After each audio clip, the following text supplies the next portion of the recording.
I'm gonna bring you out this video of me playing a board game. This will be me playing the final playthrough for Final Girl. I will be finishing out the Hans saga on the fifth playthrough. As you can see here, we have the board set up, we got the items all set up, we got the events all set up, and the tarot deck is all set up properly. And all I have to do now is just kind of go around and look at all the stuff. So the main thing on this particular board, I guess a little bookkeeping from the last one. I will try to keep my post-game analysis a little bit shorter. 30 minutes is a little bit long for me talking about the game and complaining about things and talking about solutions. So I'll try to keep it to 15 minutes, but I can't make any promises. That said, this is our setup for the final playthrough, which is the Final Nightmare. Is that what it's called? The Final Nightmare? Yeah, the Final Nightmare. And we see I have the Queens of Horror mod, which is over here, and I have the Tenacity Counters mod, which is right there. Those two things are important because those are modifications that you can use in your game if you would like to, but you don't have to. They're available on Board Game Geek. This one specifically is available as an individual file, and this one is currently only a forum post. I will make a file about it eventually, but it doesn't exist yet. Also, the stat sheets you can go check out if you want to. And also, making a return is, of course, the pointer pull and the very esteemed Palm Island box. Palm Island, great board game, 10 out of 10 would recommend, but is also a great board game tray, or a great dice tray. So that is what we have here. So I have everything set up. This over here is my item card area. This is like some stat stuff for me to keep track of. Whoops, we're not over there. And that over there is Hans. We're going to be focusing on this area. So you're not going to see anything else except for this area because you don't really need to see anything else. So as a result of that, we have counters and stuff. I'll talk about that when we zoom in. So let me go ahead and zoom in. Okay. So the part that we have here is just kind of showing you, or I guess the thing I'm going to talk about here is just the HUD. So the HUD that we have here, are the heads-up display, if you will. It's just going to be the dice showing the horror level. So I'll use my pointer. So that shows the horror level. This shows Hans's health, how hard Hans is punching, and how fast he's moving. This is my time that I have. This is my life, of course, and these are my tenacity counters, and that's the Queens of Horror deck. So that's kind of all the information that you need to see in one spot. So that way you'll be able to kind of see everything that you need to see. So that is all I really need to talk about on that one. Oh, we have our setup. Let's double check our setup. So in our setup, we have a quiet place. So in a quiet place, we have here, there's me, there's the Final Girl starting there. We got people starting up there. We got people starting here, there. This is 1, 1, 1, 2, 2, and then that. Okay, cool. And I got to draw the first event because the game did not tell me to specify an event. Oh, the girlfriend is a special one that's coming over from Camp Happy Trails. I don't know where the event card is. I might have put it away in, actually, let me see if I can find it in Carnival of Blood, which is the last one to play through. I might actually put it away in that one. But the girlfriend card, essentially, if I am in the space with my girlfriend, then I get to roll an extra die. And if my girlfriend dies while in my space, then the horror increases by 5. So there we go. And that's all bad stuff. There we go, girlfriend right there. And yes, it was indeed in the Carnival of Blood. Because of course I did put it in there.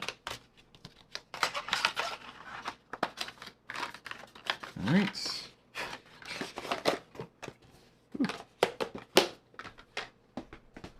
And that is set for that. So we got the girlfriend card. That's not my starting event. My starting event is going to be a random one flipped from here, from Maple Lane.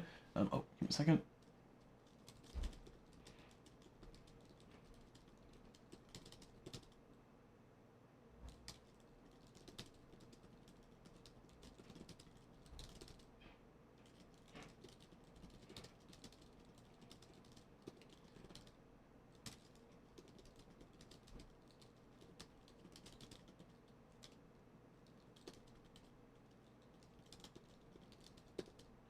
All right.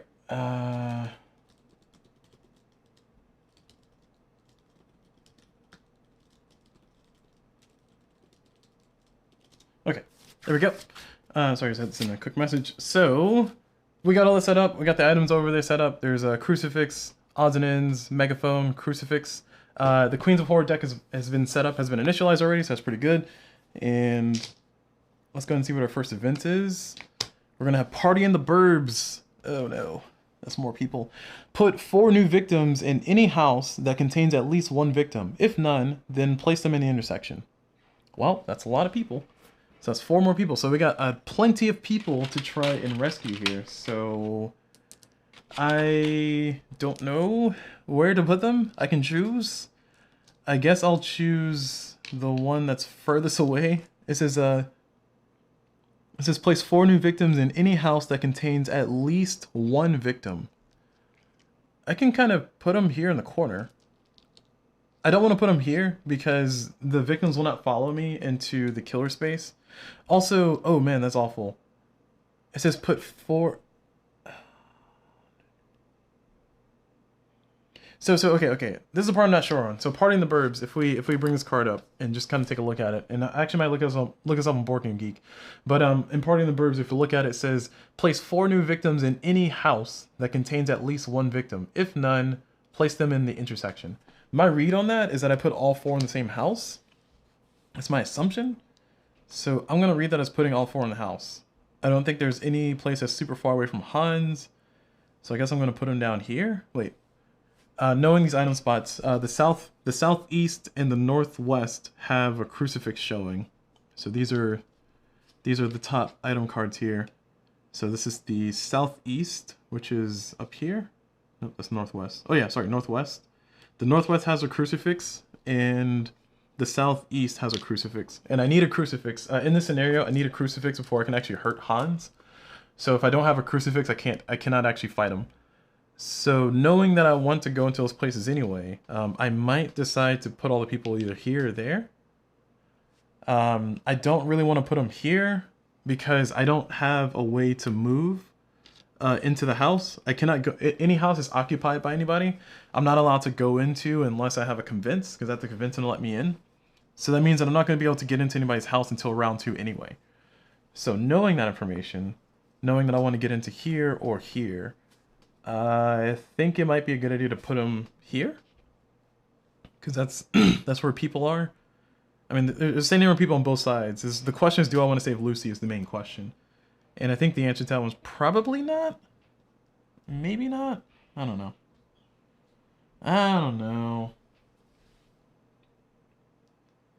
Maybe not. This is a difficult choice. Saving Lucy would be good because it gives me more dice and I can move around more, but that means that I need to commit to getting a sprint on turn 1, which means I need to have at least 2 time left over, and I need to be able to move far enough away from Hans because Hans is going to be moving at 2 by the time he starts moving. So I have 2 turns to save Lucy. All right, we're gonna commit to trying to save Lucy. We're gonna see how this works. It feels a little silly, but we're gonna do it. So we're going to do the walk as our first card play. Oh, I got to put these 4 people, my bad. I will put the 4 people down here, sure. 1, 2, 3, and then 4, like so.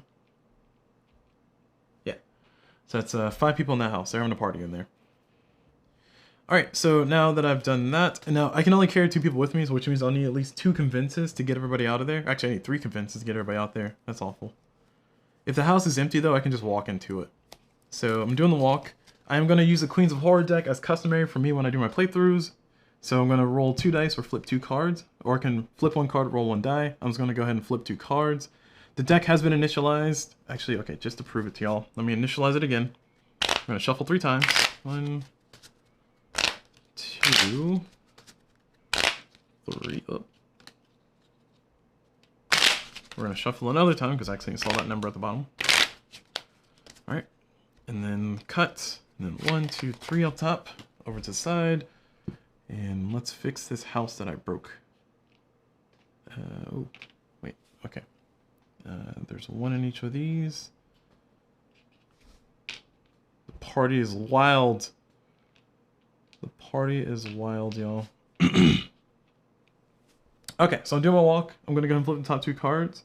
So that's a fail, and that's a partial success. So I will discard a short rest and a weak attack to make that a single success and move 1 space. Progress. Alright, I'm going to try to walk again, and I'm going to roll 2 dice. And we got 2 partial successes. Oof, that's awful. I can only afford one of those. Wait, sorry. This is a 1, this is a 2, I forgot to mention that. So, tenacity counters, this actually goes up 1. Let me not forget to get my benefits from those. But a 3 and a 4, that's a partial success, 2 partial successes. So I will discard the focuses that I have and move 1 space. Oh, and also I lost 1 time per walk that I did, so I'm at 4 time from 6. Alright, so that's it. My turn's over. We're going to go into our shopping phase, so I will buy a sprint, and I will buy 2 convinces. Now the question is, I should do double sprints. I'm going to do doubles. Well, I'll do sprint and 2 close calls. So that way I can do 1, 2, 3 to try to save Lucy. And then I'll be able to walk out with people and such. I will need some convinces eventually though. But I think I need to get Lucy. This is tough. So I will do sprints and sprints. Man, double sprint is risky. I'm not doing that. I'm doing sprint and 2 convinces. Or sprint and 2 close calls. Alright. So that's done for that. These cards are now liberated. All the zeros. And my time resets to 6. So Hans goes. He's not going to, or he's going to swing at nothing because Lucy is invulnerable for the first 2 turns. And then he's going to get Unholy Rage. So he's down to 14 health. And he's now hitting for 3. And now is my next turn. So I'm going to do sprint and hope this goes through. I will flip cards since I have some rerolls here. So I'll flip 2 cards.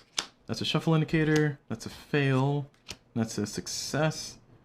The question is, do I want to accept? Do I want to accept that? I kind of want to move 3 spaces. So I'm gonna re-roll that 1 and keep that 5. The red queen's a 5.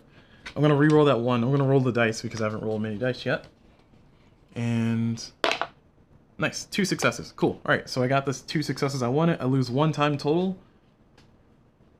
and that's a 5 and a 5. So I will move 1, 2, 3, and I'm here with Lucy now. And now I've done that, I'm going to end my turn. I got 5 time left. I'm going to get all these cards back. So 1, 2, 3, 4, 5, 6. And now that I have that, I have 6 time. I know Hans is going to do nothing this turn, so I have a little bit of time. As in next turn, Hans will activate and start doing awful stuff. But I got 5 time to spend. I will take a sprint for 2, and then 2 convinces. And that's going to be... Actually, ooh. No, I'll take a sprint. Yeah, I'll take a sprint and 2 convinces because we've already established that I need to go in and out of this house. This is 1, 2, 3, 4, 5, 6, 7, 8, 9, 10. Exactly. Cool. So that's going to be it for my turn. I will move on to Hans' turn. Hans is going to get Unholy Speed, which means that he has 2 more health now. So he has a 16. He's at his strongest. 16. Where's 16? There it is. And this goes up to 2. Hans is not taking out anybody, but that's okay. Oh, these are liberated. No worries. Everything can go wrong eventually. It's okay, y'all. It's okay. There's still time. There's still time for things to go awful. So just don't you worry. Alright, so now we got to do our stuff. So I cannot move everybody at once. So if I do a sprint for 1, 2, 3... and then leave Lucy here. No, I want to keep Lucy here. Well, no, yeah, I'll leave Lucy there. Well, oh no, I can't, because I have to leave one of these behind. Well, actually, I take it back. I only need to rescue one of them. I mean, yes, I would like to not have Hans have all the bloodlust in the world, but to be fair, if I just get out of here, I can. There's 5 people here. I can just have to convince to have them let me in, and if I'm lucky. With Lucy at that spot, I can get a convince with 3 dice rolls, because if I get a convince with 3 successes, then that allows me to enter the house and then take the top search item and then put the token in there. And I want the type item, which is a crucifix. And then I can start working on moving over here, maybe search there too. So I'm actually kind of banking on the convince getting 3 right now. So knowing that, I'm going to play a sprint. And I did not accept that, so tenacity counts will stay where they are. I'm going to stay on the sprint. And I get to roll 3 dice because I'm here with my girlfriend, 2 because the horror level's at 4, which, for those who don't know, just bring it over. There we go, the horror level's at 4, so that means I get to roll 2 dice, which is what that little counter means. And then +1 because my girlfriend's here, which is the girlfriend event, which is this card from Camp Happy Trails. The special rules for this particular event say play with this one, so I get +1 to my horror rolls. So that's what that means. So I'm gonna roll 3 dice. So rolling 3 dice, if you look at our stat sheet, I have a 4% chance of getting 3 successes, 3 stars. If I want to count partial successes as successes, there's a 30% chance that I'll get what I want. So I am going to, let's see, the cards have been okay. There's 4 of each card in the Queens of Horror deck. And there's 3 jokers. The jokers are shuffle indicators. So if there's a second joker that shows up, then I reshuffle this entire deck. I kind of want to leave it like it is because during my planning phase, I can spend 3 time to get rid of one of those, or get rid of a card. Sorry, I haven't done anything yet, so time resets back at 6. So knowing that information, I'm going to go ahead and roll 3 dice because I don't want to bother the Queens of Horror deck too much right now. Ooh, yikes. That's not good. 2 partials and a fail. I got 1 close call, but if I hold on to that fail, then I get another tenacity. The question is, do I want to throw away 4 cards for that? Yeah, no, I don't think it's worth it. I'm gonna spend my close call, unfortunately, for that, because I do need my sprint to be somewhat successful, because Hans is gonna activate. So I'm gonna reroll everything, and that's much better. So 2 stars and a partial. I will get rid of short rest and weak attack to make that partial a full success. So I lose 1 time for the movement, because whenever you sprint or walk, it makes you lose a time. So I got the top one, which move 3 spaces, lose 1 time. So I lost 1 time, and I get to move 3 spaces, which is going to be with my girlfriend. Sorry, put her there. With my girlfriend, 1, then carry this person 2, 3. I can only carry a max of 2 people with me. Only 2 people, a max of 2 people will follow me, including my girlfriend. So I will rescue this person, and that will reduce the... Actually, I'll give myself 2 more time. Or I can take an action card of 2.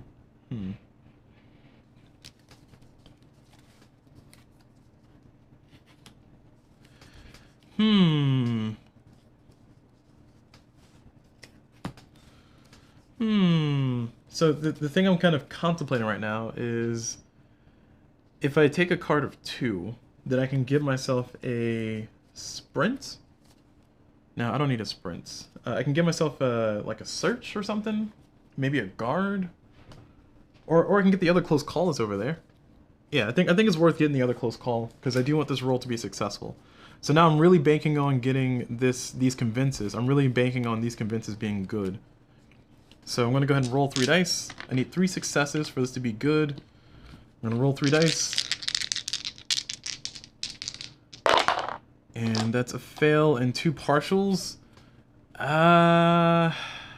Like we already said, I'm really banking on these being successful, so I think it's worth me spending the close call in 2 time, so I'm down to 1 time, to try and do this again.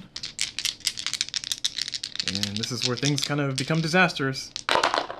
Yep, kind of called it. I got 1 success though, so a 1 and a 2 gives me 1 tenacity, another tenacity. This is the 1, this is the 2. But I got 1 success, which allows me to lose 1 time and enter an adjacent house. So I've entered the house, and I lose 1 time, so I'm down to 0. Which if I lose another time, then I lose, or then my turn's over. So I'm going to discard a focus to get this to go up to 1. So from 0 to 1. So that way I at least have enough to try to walk again. And man, I should have carried Lucy with me. No, that's not a good idea. I'm going to try to walk, and I'm going to roll... Actually, before I roll, let me discard another focus. This is just trying to hedge my bets here. And I'm going to roll 2 dice because I don't have my girlfriend with me. So fingers crossed this goes well. Ooh, that went exactly not well. I'm glad I discarded those time though. So I'm going to get 1 and 1. Sorry, 1 on the one and then 1 on the other one. For tenacity, And then for the walk, I can lose 2 time, lose 1 health, and move 1 space, which is enough for me, I guess. So I'm from 2 to 0, and I am going to lose 1 health, so from 5 to 4, and I'm going to move 1 space, which I will carry 2 of these people with me out of the house into the space, and I'll rescue these 2 to give me 2 and 2. Question is, should I reduce the horror level? I feel like the answer is yes, but I kind of like having time to spend, so I'm gonna take them as that. So I go from 0 to 4 on the time, and I think that's all I'm gonna try to do right now. I could try to convince and walk again, but I'll do that next turn to try to get more people out, because if I can get my power, that'll be nice. And also I want to rescue Lucy too. So that's it for my turn. I'm gonna go to my shopping phase with 4 time to spend. For this one, I will take I'll take a sprint for 2, and I will take a search for 2. So worst case scenario, I can go to the southwest and then try to get some odds and ends, which is if you're in a house, you may place a booby trap token in it, 1 per house. If the enemy moves into the house, discard this token, and the enemy takes 2 damage. So it gives me a few tokens to use on that one for odds and ends. Which I don't know if that counts for the crucifix. Let me read the rules for the crucifix. Because crucifix, or sorry, for the special rules for this one says, in order to attack Hans, you must have a crucifix. So I'm not attacking Hans. The odds and ends are attacking Hans. It says, yeah, the enemy takes 2 damage. So I'm not attacking him. Yeah, so I think odds and ends can actually take out some damage from Hans, or do some damage to Hans. That's how I'm going to read that. So that's fine. So odds and ends is not an awful card, especially since I have a search available. So I might decide to get a next turn. We'll see what Hans does first. So we're going to end my purchasing phase, reset back to 6.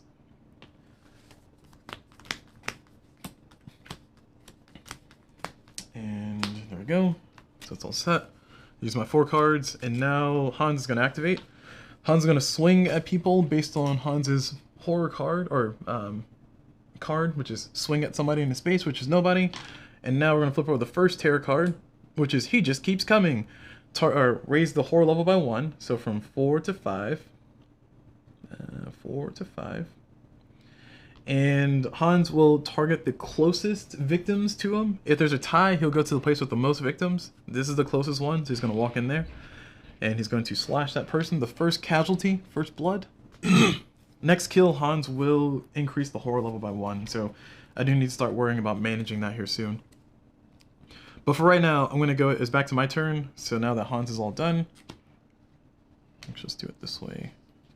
It's over to my turn since Hans is all done. And I will do convince first, because I get to roll 3 dice for that. And do I have any reroll? I don't have any rerolls. Oh, this might be a bad idea. So I need at least, I hope I get 3 successes. I don't know if I will. There's a 4% chance I get that. So actually, to make my odds a little bit better, what I'm gonna do is, because I'm trying to get successes. So if I flip 1 card and roll 2 dice, that might give me a little bit better on the stats for the dice roll. The cards are actually kind of still pseudo-random because I haven't seen much of each number. You know what? No, I'll take it back. I'll roll 1 die and flip 3 cards, or flip 2 cards. How about that? So rolling 1 die, that was a success. And then I gotta flip 2 cards. That's a success. A black queen is a 6, and a fail. Fail's a 1. I will accept that roll because I can't do anything to not accept it. So I get a tenacity at the very least. But I got 2 successes for convince, which I get to enter the adjacent house. I don't have to roll for anything for that, or I don't lose anything for that, so that's nice. And then now I will use the I will use walk. Actually, So the question is, do I want to carry Lucian with me? If I carry Lucian with me, I can only evacuate 1 other person and Lucy, unless I want to leave Lucy in there. So, given that I don't have a convince in my hand, and I can buy 1 next turn, it does make sense for me to leave Lucy in there. so I can do a search. Or I can just do a search right now. I mean, I don't need the crucifix right now. That's kind of the main thing. So I think I'll just kind of focus on getting people out first. So I'll leave Lucy there. I'll do a walk because I have enough time to spend. I lose nothing for the convince. But I'll use a walk since I have some time to spend. And I'll roll 2 dice. And that's going to be a partial success and a fail. I will take that as a fail. So 2 fails. So I will lose 1 health. So from 4 to 3, which is still very silly, but okay. I lose 2 time from 6 to 4, and then I get to move 1 space. And I'll take these 2 with me, and I will reduce the horror by 1. So from 5 to 4, because Hans is probably going to increase the next turn, and then heal myself for 1. And that will get me from 3 to 4. And that's going to be it for that. So I need to rescue 1 more person to get my power, and then I still also need to get that crucifix out of there. But I think that's all I'm going to do for my turn right now, because I don't have anything. I mean, I could go over here and try to search, but as we talked about before, if I really want to have a successful turn, I need to have at least 4 cards in my hand, or 3. 3 is kind of pushing it, 4 is kind of the number you want to be at. If you can have a reroll, that'll be included as well, because you see how the, rolling partial successes, discard 2 cards to get a success, means that you have to play it to where you have enough cards. So I'm going to end my turn there with my 4 time. And I'm going to get all these zeros back. 1, 2, 3, 4, 5. Yeah, because I have 1 of the walks. And so I got 5 cards in my hand, and I have 4 time to spend. So with my 4 time to spend, let's see. I think I need a distraction, so I can try to do a distraction before I get Lucy out. So I think, but see, that's risky, because I want to do like a distraction plus a convince. Plus a close call, so I can get some rerolls. But knowing that I need my next rolls to be good, I think it might be a better idea for me to take 2 close calls. Because I got focuses I got 2 focuses in my hand, so I could just do the focus instead. So I'll take 2 close calls, and I'll take a convince, because I need to get back in that house. And I'll let the remaining dollar, unfortunately, go to waste. Which doesn't feel good, but that's all I got. 1, 2, 3, 4, 5, 6, 7, 8, 9, 10. So if Hans moves 4, which I'm just kind of planning for the future. 1, 2, 3, 4. He won't be able to reach me. Good. Okay. Alright, that's just me kind of hoping that Hans doesn't have 4. So now Hans will swing at somebody who's in a spot, which is what Hans' card does. Look at that. Swing. Nobody to swing at. And next tarot card is going to be, we're all going to die. If no victims are killed, increase the bloodlust by 2, but he's going to move once and slash, and then move once and slash. So 1, 2, we'll get him here. 1, 2. And then now Hans can either go here or there. So Hans is going to go where the most victims are, so he's going to go this way, 1, and then slash. So bloodlust is increased by 1 for Hans, which increases the horror from 4 to 5. Because his track is currently on 2. Sorry, I should put that on the screen. There you go.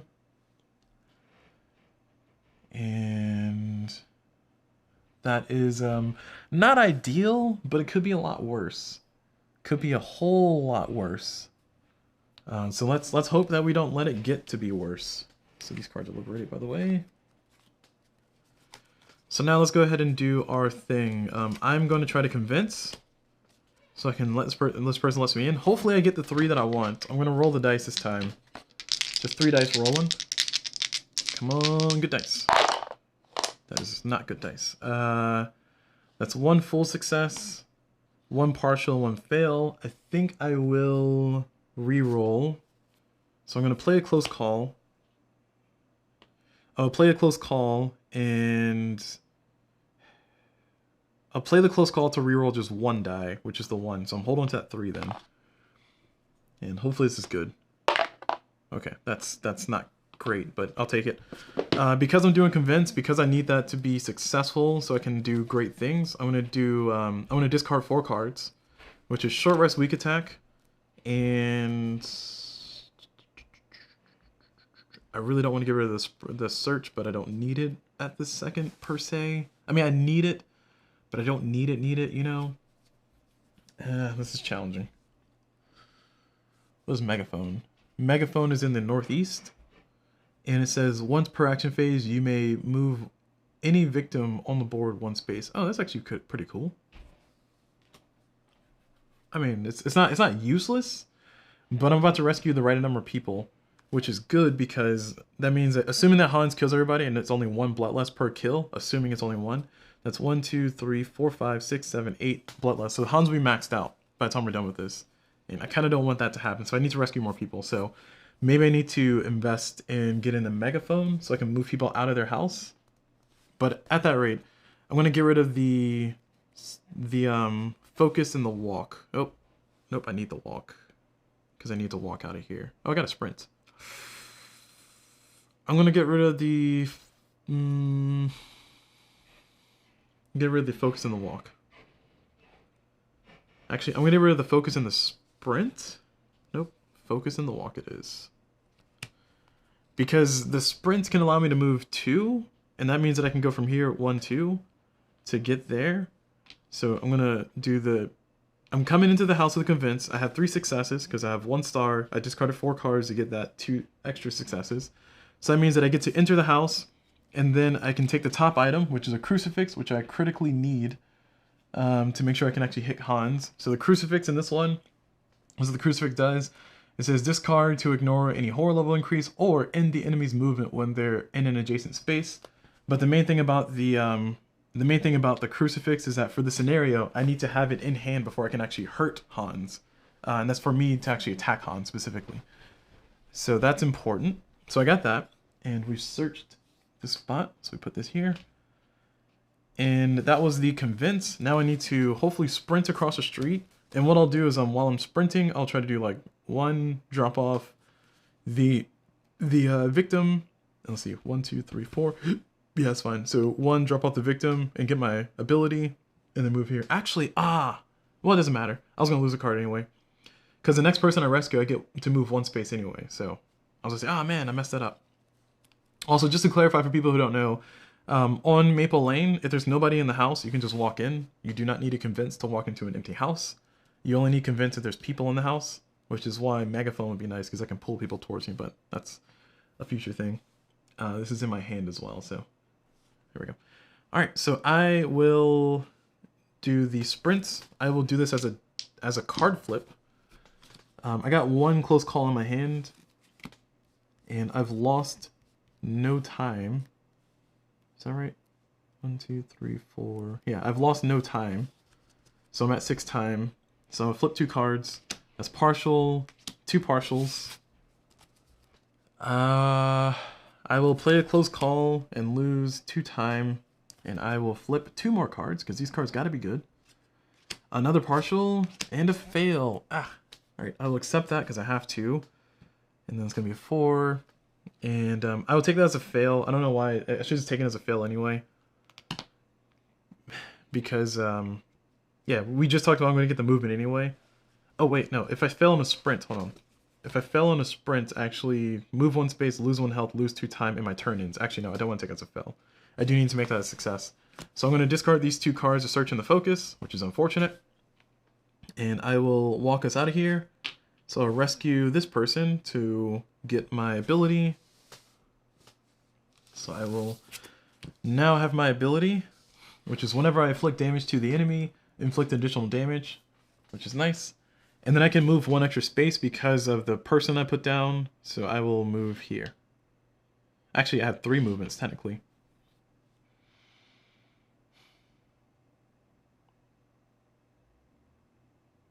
Oh, and I lose the time for doing the move, right? Right. See, the thing I'm contemplating right now is, like, if I move up here, because I had 3, so this is 1, 2, and then +1. I can get here. I'm not going to be able to do anything else, though. Which, getting here is beneficial because that lets me get over here to start rescuing those, because that's like the next big cluster of people. I don't know, y'all. I think it's a good idea to go in the house and then search while Lucy's here and then try to escape with Lucy. I'm going to get a single walk back, so I'll be able to do that. The only benefit of rescuing Lucy right now is that I get additional time. But I think I'm in the stage to where I need to do distraction, especially before I let her go, and then start preparing to fight Hans. In the southwest, the benefit is that I get odds and ends, which is a trap card that does damage to Hans. So that's a thing to note. Also, just as a note, because I did mess this up on my previous playthrough of this one. So for odds and ends says if you're in a house, you may place a booby trap token, one per house. If an enemy moves into a house, discard the token and the enemy takes 2 damage. So the benefit for Lori on her special power is that whenever you are in the same space as the enemy and inflict damage, do an additional damage. So that means that I need to be in the house while the booby trap's there in order for it to trigger on Hans and get 3 damage instead of 2, but otherwise it's just 2. So it's still good for me to have, but yeah, okay. So right now we're still trying to contemplate, do I need Lucy here? I think the answer is yes, because I do want to find a better weapon. Although I only have one hand available because I got to hold on to the crucifix. Now hold on, do I have to have the crucifix in my backpack or do I have to have it in my hand? So the special rules here don't specify. They say, in order to attack Hans, you must have a crucifix. It doesn't say I must have in hand or I must have equipped a crucifix. So I think this can go into my backpack and then I can attack Hans. That's how I'm going to interpret that because the rules don't say so. I will double check in the forums eventually, but not right now. Oh, actually, I'm not going to post a question right now. I'll keep going. So knowing that information... So I'm going to buy a search and have 1 time go to waste, which is unfortunate. I can buy a search and a convince. I can just have a convince just to have it. Yeah, let's do that. All right, so I'm going to end my turn with Lucy in the house, and I'm going to get this walk back. I'm going to buy a convince for 1, and then I'm going to buy a search for 2, and that's going to be it. These cards are now liberated. So focus, search, close call, sprints, focus, walk, short rest, weak attack, close call, convince. Alright. So next round, Hans is going to slash and take out this person. And that's going to... He's going to start hitting harder next kill. And this card is going to be Taking Souvenirs. If there are no victims on the board, discard this card and go to the next tarot card. Otherwise, Hans will move to the next victim and slash twice, which thankfully is only 1 victim here. So 1, 2. So he'll double boot to the next victim, which is here, and then slash them. So take him out, and that increase for each victim killed during the killer phase +1. So actually, oh, that sucks. So 1, 2. So Hans is now moving at a speed of 3 total, and he's now hitting for 4 total. And he has his dark power now, and we increased the horror level by 1 from 5 to 6. So yeah, I was right about getting the distraction that is needed. In Dark Obsession, whenever Hans attacks you once, he will attack again. So Hans can attack me up to twice, which is not great. So now that I'm here, I do need to search. And I will roll 3 dice because Lucy's here. Wow, that's a roll. That is a roll, isn't it? Wow. Okay. So now I gotta consider my life here. I think I must discard these 2 cards. Sorry, this goes back to 6. I think I must discard these 2 cards because I really don't... Like, if the horror level increases by 1 more, I lose a die. And then it's possible that Hans will come to me next turn. And if... Actually, I take it back. If Hans comes to me next turn, he's going to kill me. Because I only have 4 health. He's hitting for 4. So I need to find a good item. And then I need to preserve the rest of my time to get a retaliate at least. And then I'm going to get a walk. I'm going to get a movement next turn. But I definitely, at bare minimum, need to find a good item. Which I guess I'm getting odds and ends. So I can at least hit Han so he can hit me less hard. Because I can only take the top item with the search here. So 1 success. Because I discarded 2 cards for that. Oh, but the benefit of that is I get 2 tenacity. Which gets me to maxed. Woo! So I got a free star to use anytime in the future. And I am going to take odds and ends as the top item on the southwest, which is where I am, southwest. And I could theoretically use the crucifix to stop Hans from moving into the house. If I really wanted to. I don't think I need to, but I think Hans is going to continue hunting up here, which is going to make things a lot worse, but maybe Hans will come down here. So now that I have odds and ends, I'm going to go ahead and drop the first odds and ends that I have in the house that I'm at. It says, if you're in a house, you may booby trap You may place a booby trap, enemy token per house. So, okay. All right, here's another technicality. This is going with the rules lawyering here. The question on this becomes, can I do this at any time? It says, if you're in a house, you may place a booby trap token in it, 1 per house. If an enemy moves into the house, discard the token and the enemy takes damage. So the reason I'm asking that is because, like, do I have the ability to just drop it while Hans is on his way, or do I have to declare it's here first before it shows up?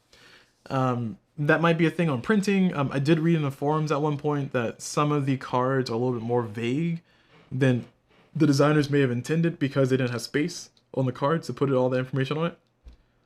But I'm just saying, the text says what the text says. If I'm here to play the game as designed, which I'm not, I very much am not, I'm playing with mods. So if I'm to play this game as designed, I feel like I should be able to break the rules a little bit, you know? Or sorry, I feel like I should be able to interpret the rules and trust the rules. I'm going to go ahead and assume that they mean that I need to do that during my action phase. That's going to be my interpretation. I'm not going to like it, but I'm going to interpret that way. So I am going to drop a nice little snack trap here.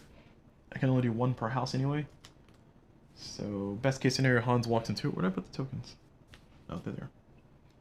So I'm going to drop one of my odds and ends right here. So if Hans enters this place, he will take 2 damage, which means I can get rid of his unholy rage, which is increasing his damage, which means I can survive a hit. I'm not going to leave it up to Hans slapping me once, though, because we've already talked about how I need to, or I want to get a retaliate anyway. So I'm going to end my turn there, get 1, 2, 3, 4, 5 cards. I'm going to get a retaliate, and I'm going to get a close call. And that's just in case Hans decides to come to me. He could. If he gets, he wants me, Hans always wants me. There's 2 of those in that deck. I know that because I set it up. Which means that Hans will attack me twice. Which means that I really need to have a good defense. And I got a weak attack and a short rest, so I feel like I should be able to manage this. That was retaliate and retaliate close call. That was 5. Okay. So that's all spent. So search goes away. Walk. Convince. I would like time to try and reduce the horror level. I would like time to try to get rid of some cards, some of the bad cards out of my Queens of Horror deck. But I've had to spend it all on these awful things so far, so we have not had the space. Thanks, Hans, for breathing down my neck. Alright, Hans is going to swing. Based on Hans's card, he's going to swing at nobody, because nobody's in his space. Hashtag forever alone. And hey, look! We predicted this. Hans wants me. He always wanted me. He's going to move towards me. 1, 2, 3. And because I am the target, he's not going to hit my girlfriend, because I specifically am the target. He is going to get hit with a booby trap, which is going to take away 2 health from him, which means that he loses Unholy Rage, which means that, I'll put this here in the discard, it means that his health goes to 14, which means that his attack goes to 3. So I can now survive 1 attack, which is beneficial because he's going to attack me twice. So that means my retaliate, I must get a full success on this first retaliate. I must. It's not I can, it's like I must. So I'm gonna roll 3 dice because Lucy's in my space. So 1, 2, 3. Oh, missed. Man, I just thought about that. It was a critical roll, so I should have spent that star. That was a very critical roll for me, so like I really needed to spend that star. Unfortunately, I did not spend that star, so now we'll have to suffer the consequences of discarding a weak attack and a single focus. To make that 2 successes, I block all the damage, and I have a crucifix, so I can actually hit Hans now, because I have a crucifix. So that will deal 1, 2, 3 damage to Hans. So Hans goes from 14 to 11. And he loses Unholy Speed, so now he's back to his snail pace. And he's at 2 speed, 3 attack, 2 speed. And the second attack from Hans will hit me though, and I have to accept it. I could have done the other way around and got an extra die. Now I'm thinking about I should have done that because then I could have potentially preserved the weak attack and the focus, but it's not the card I was dealt. It's not the hand I played. Alright, so I need to get the heck out of this space. I gotta walk. So That means that I must walk, rescue Lucy, and then try and not die. This is not looking great, guys. These cards are here because they happen, or they clear out at the end of my purchase phase. They don't clear out yet.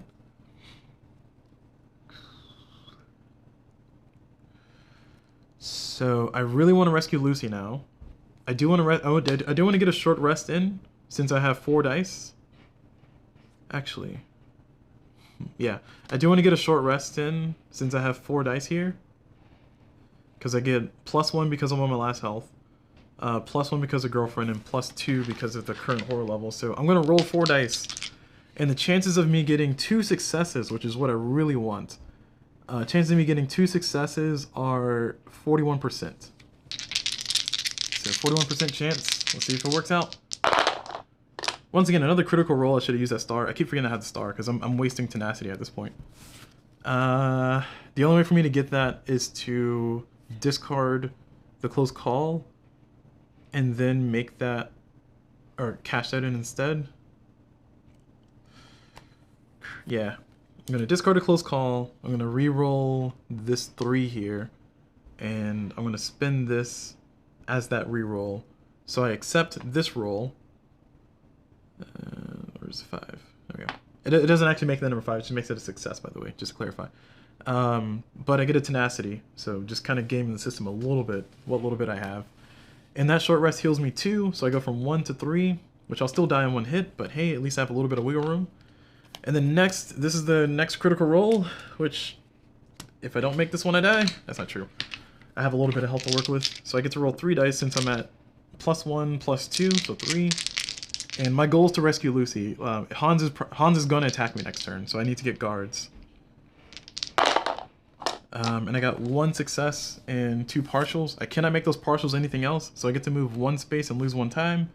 Fine by me. And I'll move 1 space with Lucy, get her out of here. So Lucy is rescued. I get +1 time. That's it for my turn.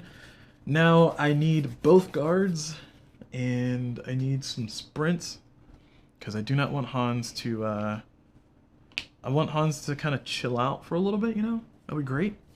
So we're gonna play, I got a focus left. We're gonna play we're gonna purchase 2 guards for $4. And we're gonna purchase oh man, I gotta buy a sprint, don't I? Whew. I cannot allow 1 hit to go through. Oh, I do get this walk back though. Okay, that's good. All right, I got some mobility, not a lot. I got some. So that's 4. And I'm only rolling 2 dice. About to be rolling 1 die because the horror level is probably going to increase with the next card. And it's just me versus Hans at this point. Oh, you know what? Before I moved out, I'm going to drop off another trap. Oh, no, I can't. I mean, the logic of how this reads is that if an enemy moves into a house, discard the token and the enemy takes the damage. So, if Hans is already in there, my read on that would be that he cannot activate it again. I could theoretically throw my crucifix at him and force him to stay there for a turn and then run away. That might increase my chances of surviving, actually. So, I'll save that for a future plan, like as a backup plan. But for right now, I'm going to take 2 guards. And I will take for my last 2 guards and I kind of want to do a convince. Because I do want to get into one of these houses. But I don't have 3 dice, so I'm not going to be able to get the top item. If I can get some kind of weapon, that'd be great. That'd be great. I think I need to play it safe though, so I will take 2 guards and a close call. Yeah, 2 guards and a close call. That gives me a little bit more flexibility. And I might be able to survive.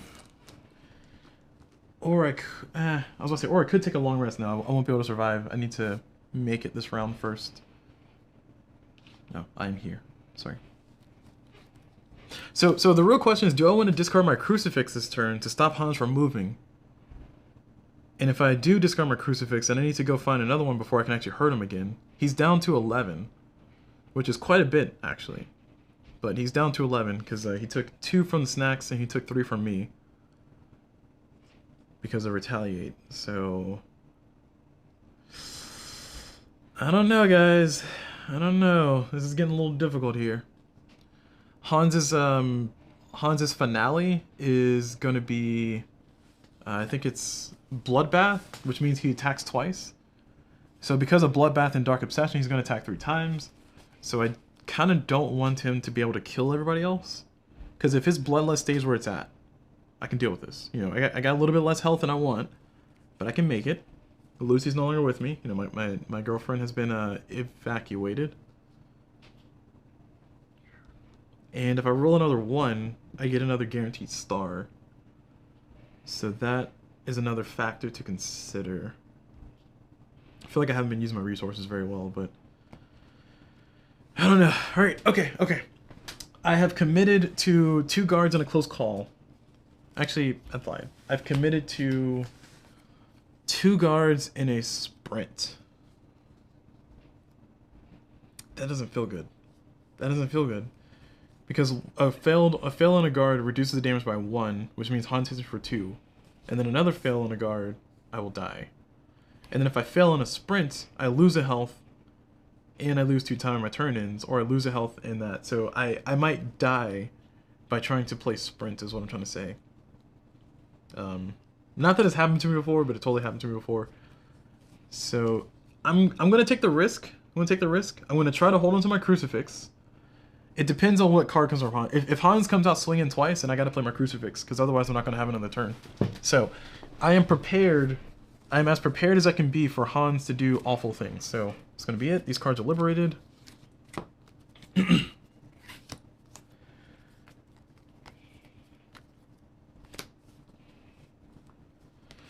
And now that we have all that done, Hans will do what Hans's card says, which is swing at whoever's in his space, which is nobody. We ran out of there. And then, yep, so Hans is going to come after me. He's going to swing twice. Let's see. The question is, do I want to roll that? This is the last time Hans is going to come after me. There's only 2 of these in here, and there's like 3 cards left. So there's a good chance, if I just prevent Hans from following me right now, there's a good chance I can actually make the rest of this work out. One of the conflicts of that is that the Northwest has a guaranteed crucifix on top of the stack, and I don't have a convince to get in there. And I also do not have a search. So it's going to be one whole turn of me doing nothing and Hans doing nothing. So I'm basically just delaying this by one whole turn and wasting resources, and that resource being a crucifix. So it might be worth it might be worth me taking the hit, potentially. And also, how much move? I had 1 move. Yeah, I had 1 move. When the walk. Because if I had 2 moves, I could have walked in here instead, and then dropped the treats, and then Hans would take damage. That might have been better, but no matter how I cut it, I think I need to let this go as it is, and then try to run away. See, that's so risky though. It's super risky because I don't have any, like, I only have 2 guards. We've accepted that I have to play both. Yeah, okay, so I have to play my crucifix. Otherwise, I'm gonna run out of resources. So I'm playing crucifix, which is very unfortunate. So that means I can no longer punch Hans myself. Crucifix says end an enemy's movement when they are in an adjacent space. So Hans is in an adjacent space. His movement is ended. I've lost a crucifix. For this scenario, I need the crucifix to punch Hans, so I must go get the other crucifix in the Northwest, or find another one somewhere else. There's 3 crucifixes total. That was one of them. So, okay, right. I bought myself a little bit of time, not much, but a little bit. So that's it for Hans's turn. The killer's phase is over. Thankfully, he won't be following me like that anymore. I can't really go and rescue people. I don't have a search. I can try to set myself up for something. Hans is moving at a speed of 2. So 1, 2, he will not be able to kill anybody unless he's moving twice. So I got a little bit of time, so I can do 1, 2, 3, like so. And like I said, I don't think Hans has any more cards to move further than 2. There's only 2 Hans wants me, he always wanted me. And there's both of them played. So strategically speaking, I need to probably rescue these 2. That's like a better investment. No, because I'm gonna be northwest. I need to go up here. If Hans increases the horror level by 2, he puts that in the red zone. This sucks. This sucks so much. Ooh, this has the megaphone. I can go get the megaphone. The megaphone allows me to pull somebody out. So the northeast, which is up here, has the megaphone in it. And it says once per action phase, you may move any victim on the board 1 space. So, knowing that, that could be an alternative. So I can get somebody in the northwest out of their house, rescue them, and then go in there anyway. So that means I need to search here first, which puts me in an awkward space. Because I'll give me 1, 2, 3, 4, 5. And then search, and then megaphone, and then 1, 2, and then search, crucifix. I don't know. This is looking really bad. All right, we're gonna go ahead and do the sprints. We're gonna roll 2 dice because we only get 2 dice for the horror level, which is currently at 6. So getting dangerously close to 1 die total. I have a focus left in my hand though. All right, 1 success, 1 partial. We've established that I do need to run. So I think I'm gonna get rid of a walk and a guard. That's gonna give me 2 successes, so I lose 1 time. And I move 3 spaces. So 1, 2, 3. At the very least, Hans cannot reach me in 1 turn unless he double boots, which he probably won't, but hopefully he doesn't. And now that that's done, I'm going to end my turn. I'm going to get my zeros back. So 1, 2, 3, 4. Just in case Hans comes for me, I could try to take the retaliate. I cannot survive 1 attack from Hans. And like I said, this is the only card where Hans targets me. There's 2 of them, and they're both been used. If I recall correctly, which hopefully memory serves correctly, Hans has no other ones like that. So, oh, before I end my turn, sorry, because I had a focus and a guard left. Is it worth spending the time to do that? Yeah, I don't think it is. I don't think it is. All right, this is gonna be some risky nonsense here, y'all. I'm gonna take a convince. I'm gonna take a search, and I'm gonna take 2 close calls. So I got 1 walk, and I have no sprints. So the idea is that I'm gonna try to convince this person to let me in, and then hopefully, well, I'm not gonna be able to get the top card. Wait. No, that's not the plan. The plan was to go in there and get the megaphone. Right. Okay, sorry, hold on. I forgot my plan. All right, let's stick to the plan.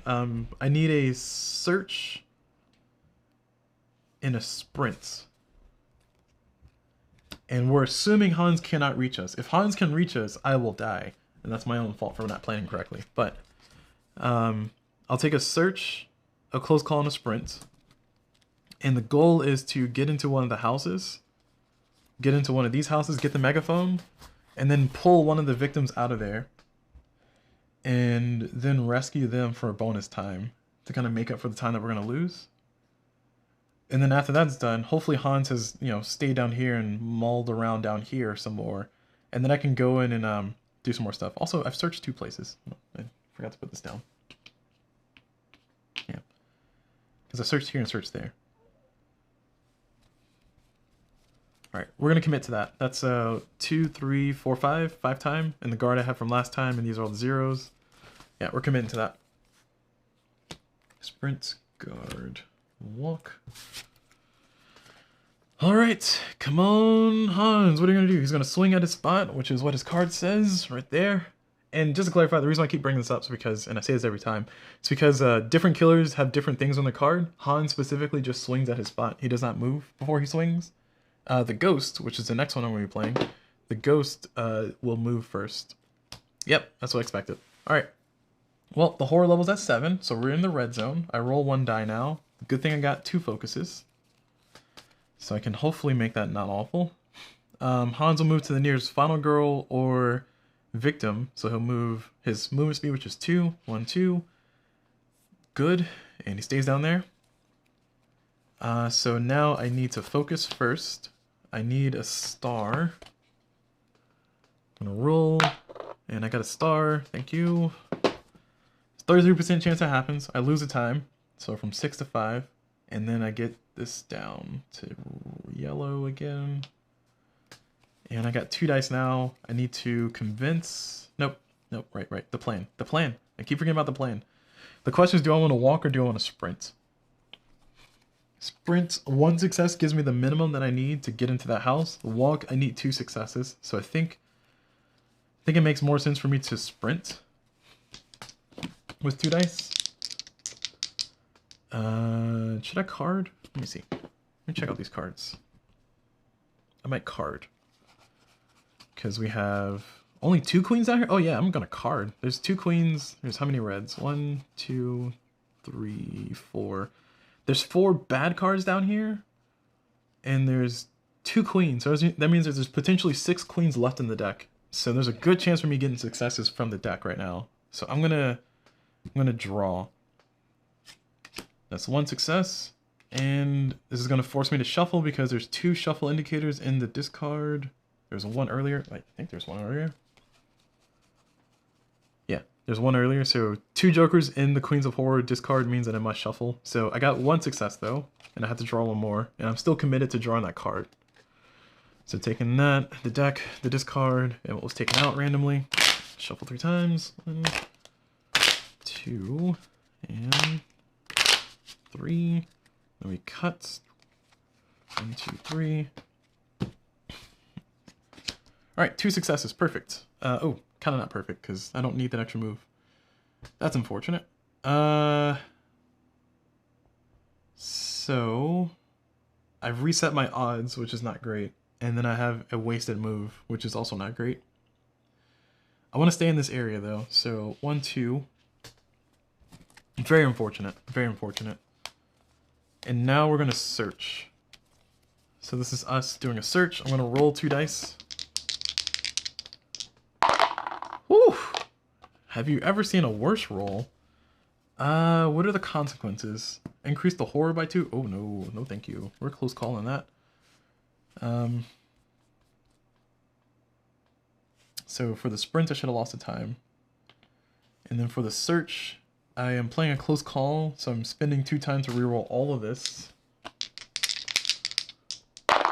And I have to accept that, so I get a 2, which is useful.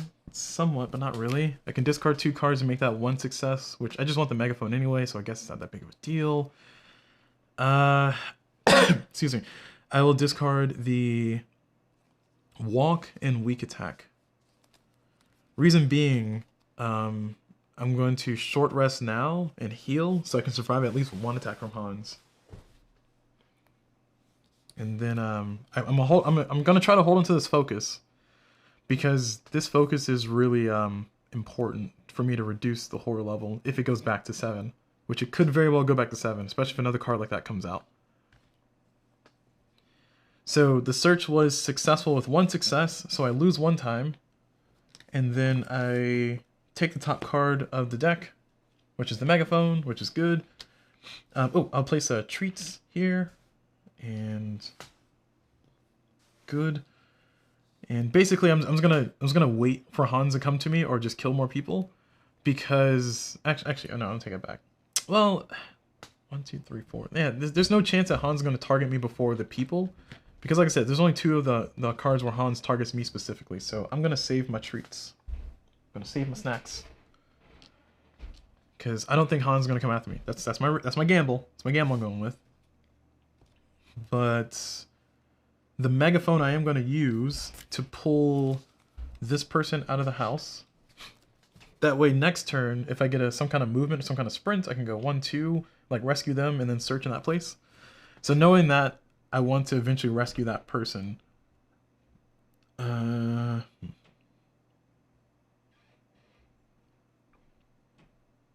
Also, just to clarify, it says I can move 1 person. It doesn't say I have to move them towards me. It just says, once per action phase, you may move any victim on the board 1 space.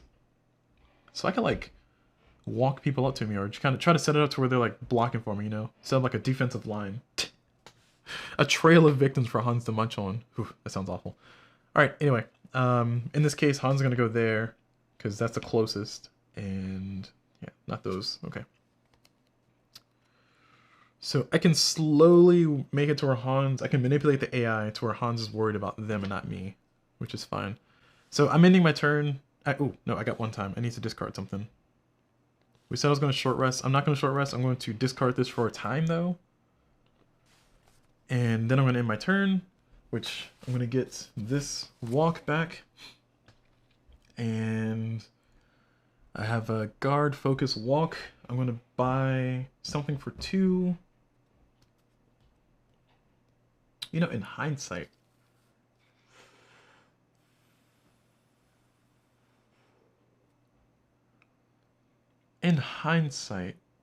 I don't want to get rid of that short rest for that extra time, because I just want to get a close call. Because I'm going to have a whole turn of doing nothing anyway.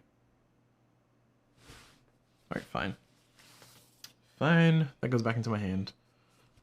Alright, we're resetting this a little bit. So before I end my turn, I'm going to discard nothing. I'm going to end my turn now. And then I'm going to get this walk back.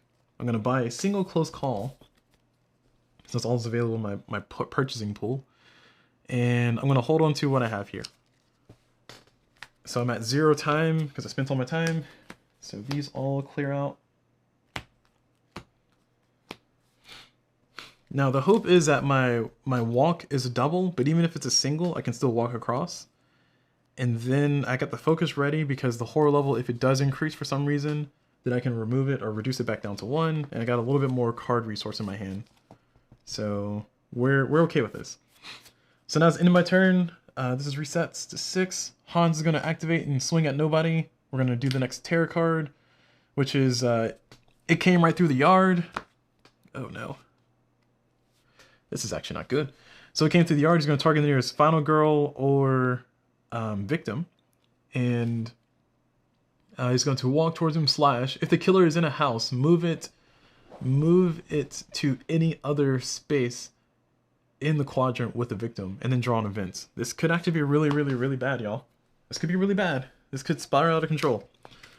So Hans is going to walk over here, slash this person.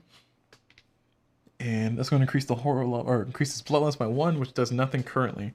1 more increase and Hans will do some bad stuff. And then he's going to go into another house. It says move it to any other house in the quadrant with the victim, which is none. Okay, cool, perfect. So that's any other house in the quadrant. So there's no other houses in this quadrant with the victim. And he's slashing again, so he's slashing nobody. And then we draw next event, which it's been shuffled all around. Oh my gosh. All right, we're just gonna shuffle this. So we're shuffling the events. Oh, okay, sure, we'll take that one. Friendly neighbors. Roll +1 die when resolving convince action. That did fall out randomly. I'll take it. That's a great one. Sure. So I get +1 die to roll whenever I do a convince action, which is a little unfortunate that I escaped that person, but hey, here we are. All right. Well, that wasn't as awful as it seemed, but still kind of bad. So now the question is, will I be able to rescue everybody? So we established that I'm going to have a turn of doing not much anyway. I am going to walk. And try to get into that house over there. Or I can megaphone first and then move somebody out. So that way Hans is 1, 2, 3. So he's going this way now. I don't know. I'm going to do the walk first. Let's see what the walk does first. I'm going to roll 2 dice. Don't want to flip the cards because those are brand new. It's like rolling dice anyway. Nice, 2 successes. So with that, I will do 1, rescue this person and get a time. Then go down here. So I would lose 1 time for doing the walk, and then I would get 1 time for rescuing the person, and then 2. And then I will megaphone this 1, 2, 3, 1, 2, 3. I will megaphone this person out. Hopefully Hans will go that way and leave us alone, and I can try to rescue that person too. That's the plan, at least. And now that's done, I am going to place the food trap here, because I do plan spending a little bit of time here just in case something happens and Hans ends up coming down this way. And that's going to be it. I am now at 6 time to spend. I can prepare. I'm going to get myself a search.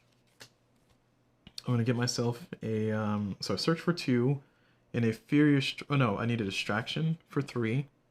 And then I'm going to, 1, 2, 3, 4, 5. Oh, wait, hold on. Before I purchase these things, let me get my zeros back. See what I'm working with. These are all the zeros I'm getting back. 1, 2, 3, 4, 5, 6, 7. I have a hand limit of 10. The question is, do I take planning? Do I take planning, which is 4 time, but it gives me some more stuff. Like I can get a really good search turn or a really good distraction. Ah, man. Or I can do, yeah, I'll do improvise instead. I'll do improvise distraction. No, wait, I want to search, don't I? Did I get search? I didn't get a search. Okay, I lied. I'm going to get a search, a close call, and an improvise. So a search is 2, close call is 1, improvise is 3, and these are the rest of the cards that I have. The idea is that hopefully the improvise I'll get the double success that I want. And if I can get the double success that I want, then, because I have 2 close calls here, then I'll have a great time. Hopefully Hans doesn't come after me though, because that'll be bad. Last terror card for Hans. He's going to swing and hit nobody. Last terror card is, yep, of course, we're going to increase this to 7. Oh no! 1, 2, 3, 4. Woo! He's coming after me, y'all. He's coming after me. Alright, if the killer is in the same space as you, increase the horror by 1. So we're at the red. Man, I'm glad I'm just far enough away to where Hans can't get me. 1, 2, 3, 4. Alright. So now, Hans will get his, oh, I think now he gets it. Does he get it now? Hold on.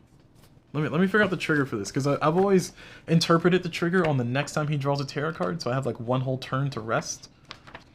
But I think the rulebook is pretty specific by saying that when the tarot card deck is empty, then flip over or reveal the finale. So here we are. Let's read this together as a family.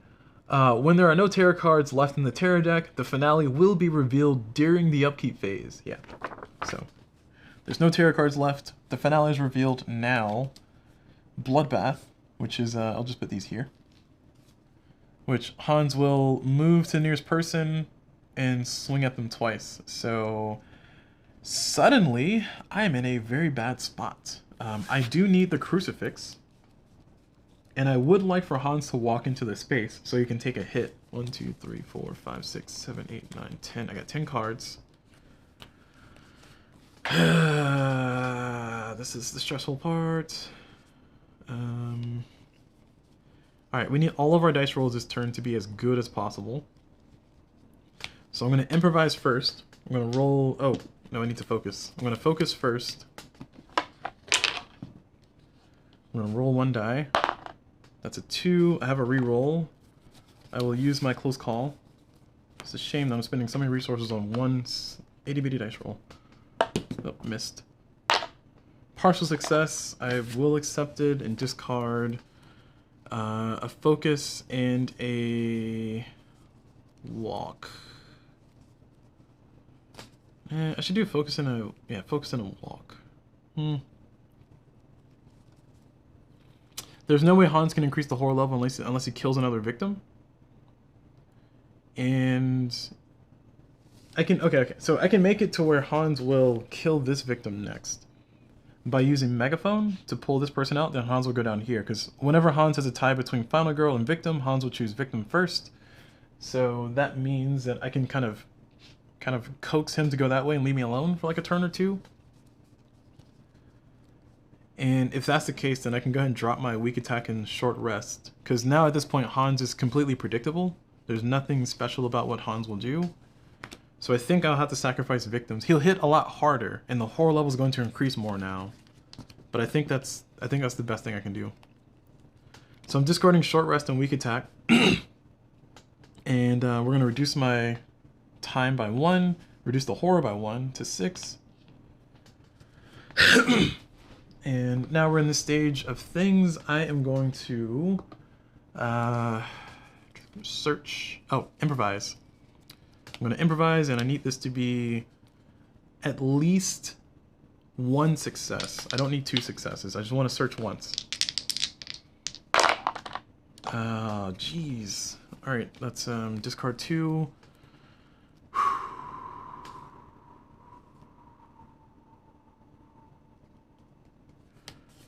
Alright, we're discarding the, discarding the Walking Guard. God, no, we're discarding the Walk on the Focus. To make that one success.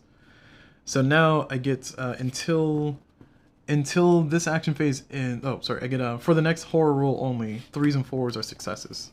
So now I'm going to search, and I really need this to be good. I got 1 close call and 1 guard. So, come on, dice. I need my dice to start dicing. All that improvised for nothing. Wow, okay, game. Alright, so I get to look at the top 2 cards in the Northwest, which is a Crucifix and a Bible, +2 when resolving a Convince action. Oh, gross. Get that out of here. Alright, Crucifix it is. So I can now hurt Hans. Now, the question is, do I want Hans to move into my space? Oh, I lose 1 time for that. Because if I let Hans move into my space, he takes 2 damage. I can retaliate and guard. And I can also hurt him, too.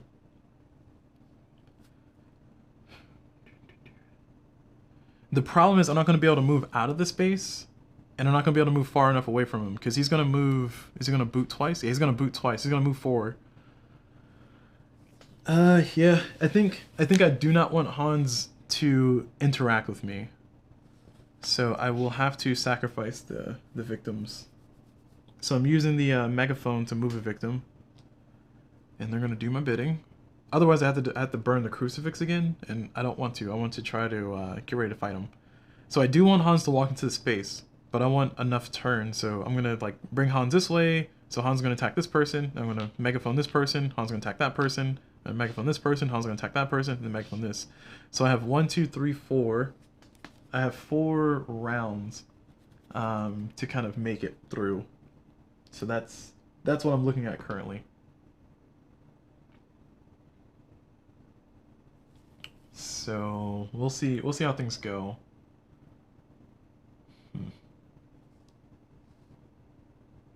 Oh no. I think the live stream is having issues. No worries. This is why we record and live stream at the same time. You can do it, I believe in you. It'll figure itself out. Alright, so going into...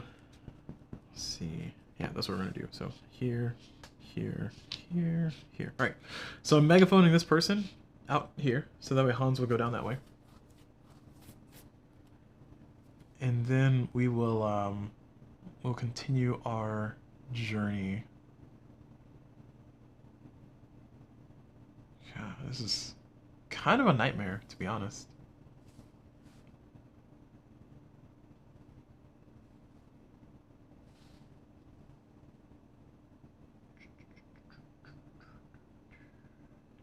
Sorry, stream issues.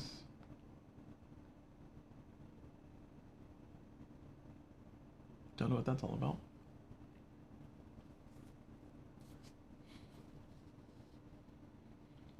Yep, looks like stream froze. Alright. RIP stream. RIP stream. Oh yeah, the stream's back.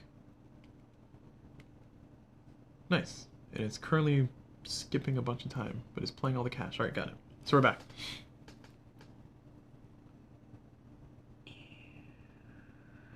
Problem. I don't like this problem I have to solve. Okay. Okay, we're committing to that. I'm gonna commit to all that happening. We got our search that was successful with the 2 stars. We looked at the Bible, we took the Crucifix, and we move on with life. So now that we are here, Hans is going to activate. He's going to target his victim, go that way, slash them. Horror level increases by 1. Red. He's at 3-2, so still 3-2. And now we're over to me. Oh, these cards should have liberated. No, what? Oh, sorry, I skipped my purchase phase. Sorry. I gotta purchase stuff. I should purchase stuff. So these cards are stuck here. I gotta purchase stuff with my 4 time, and I get this walk back, and I'm gonna take a distraction. Oh, that's kind of a sucky way to use things, isn't it? It's the only card I had to reduce the horror level, huh?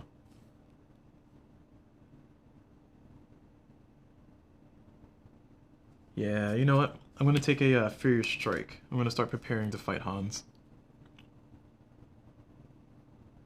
And then I'm going to...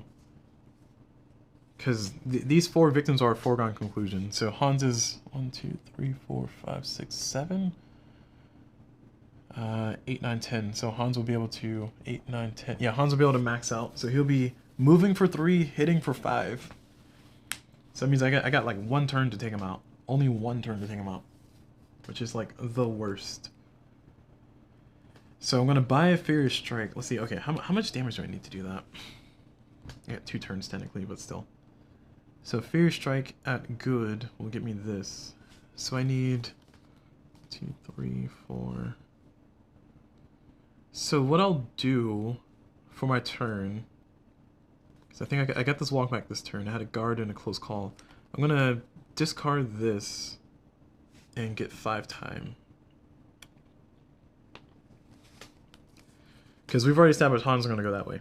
And this is gonna take him 1, 2, 3. Wait, 1, 2, 3, 4, 5, 6. Hans will be able to walk into my... Yeah, so I have 4 turns to prepare.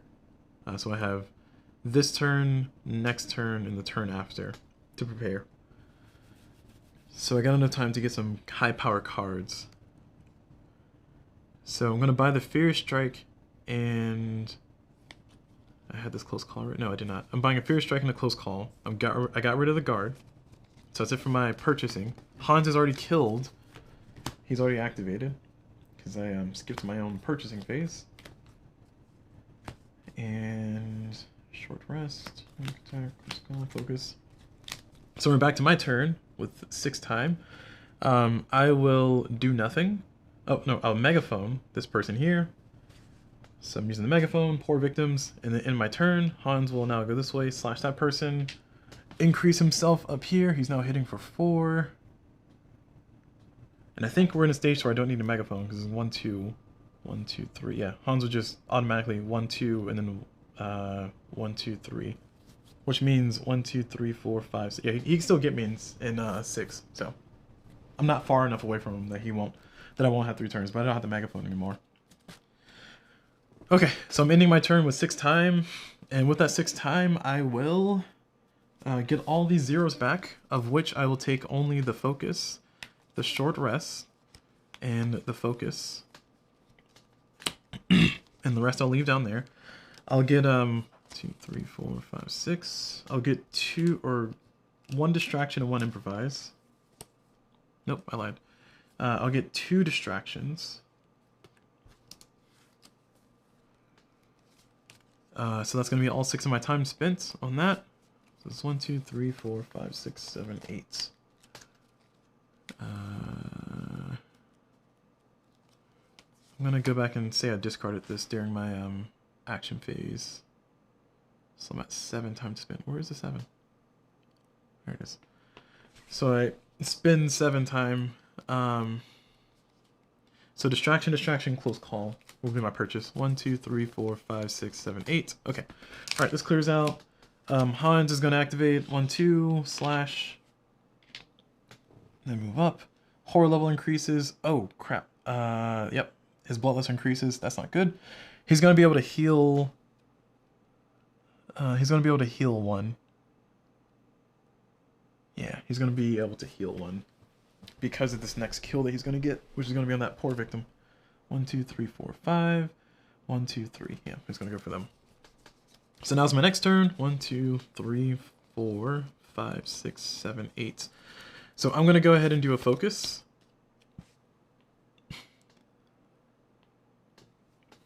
Actually, no.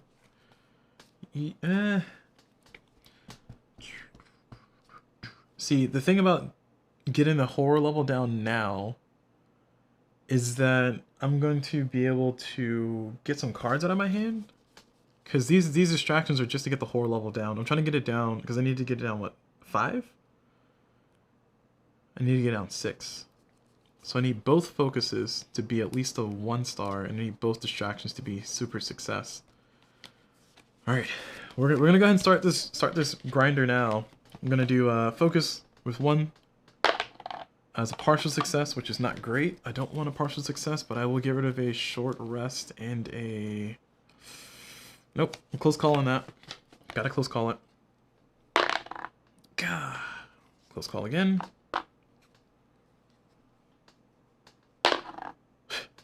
Alright. Welp, that's a waste of stuff. So I'll get rid of a focus and a short rest. And that gets me back to yellow. And then I will distraction. So let's roll 2 dice. 2 stars, nice. I planned on that. I planned for that. Oh, I lost 1 time from the previous focus. And then distraction is going to decrease the horror level by 2. So from 6 to 4, I get... Oh, that's still in yellow. And I get 2 time. So from 5 to 7, which is good. Now the question is, do I want to risk it and do a distraction again? There's a chance that I could get nothing. There's a chance I can get what I just got again. I think it might be best to wait a turn.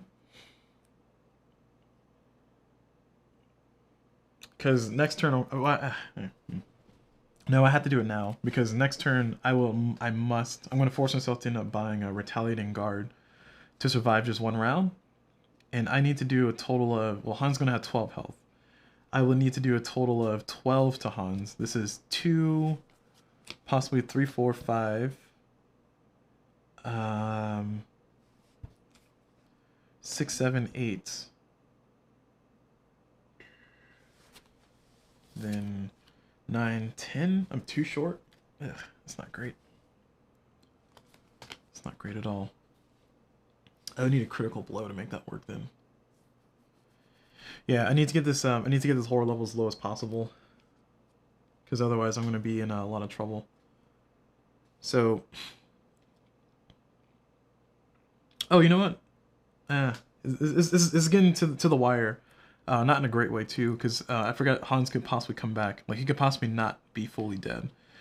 And Han's going to attack 3 times. So I have 1 whole round to survive if he does come back. So it'll be preferable that I kill him during his turn, not my turn. So I have to kill him with Retaliate, or kill him with the traps. So I have to get him down to 2 health, so he walks into my space, dies, and then possibly comes back, and I can kill him again. All right, we got some work to do, y'all. We got a lot of work to do. This is possible. I just gotta, because this is, what is this? 1, 2, 3, 4, 5. We did this math already, but 6, 7, 8, and oh, actually this is 1, 2, 3 because I'm in space. 3, 4, 5, 6, 7, 8, 9, and then 10, 11. I'll still be 1 short, and that's assuming the best. This is not a great state of the game, y'all. Not a great state of the game. If only there could be some way that more victims could show up, so I can like daisy chain him again, you know? Or if I just heal, oh, he's at 5, yeah, never mind. I was about to say, or if I just heal, then I might be fine. No, he's at 5. Why can I never find the number I'm looking for? There we go. 5 and 3, because he's maxed out.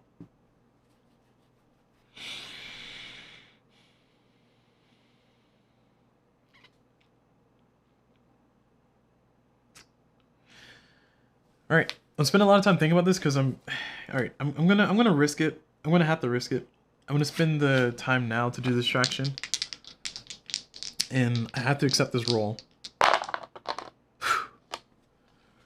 I mean, it's not the greatest, but it's better than what I was thinking might have happened. So I got a star for it at least, and I get to reduce the horror by 1, so from 4 to 3, and then I will get 1 time. So from 7 to 8. So I got more time to spend.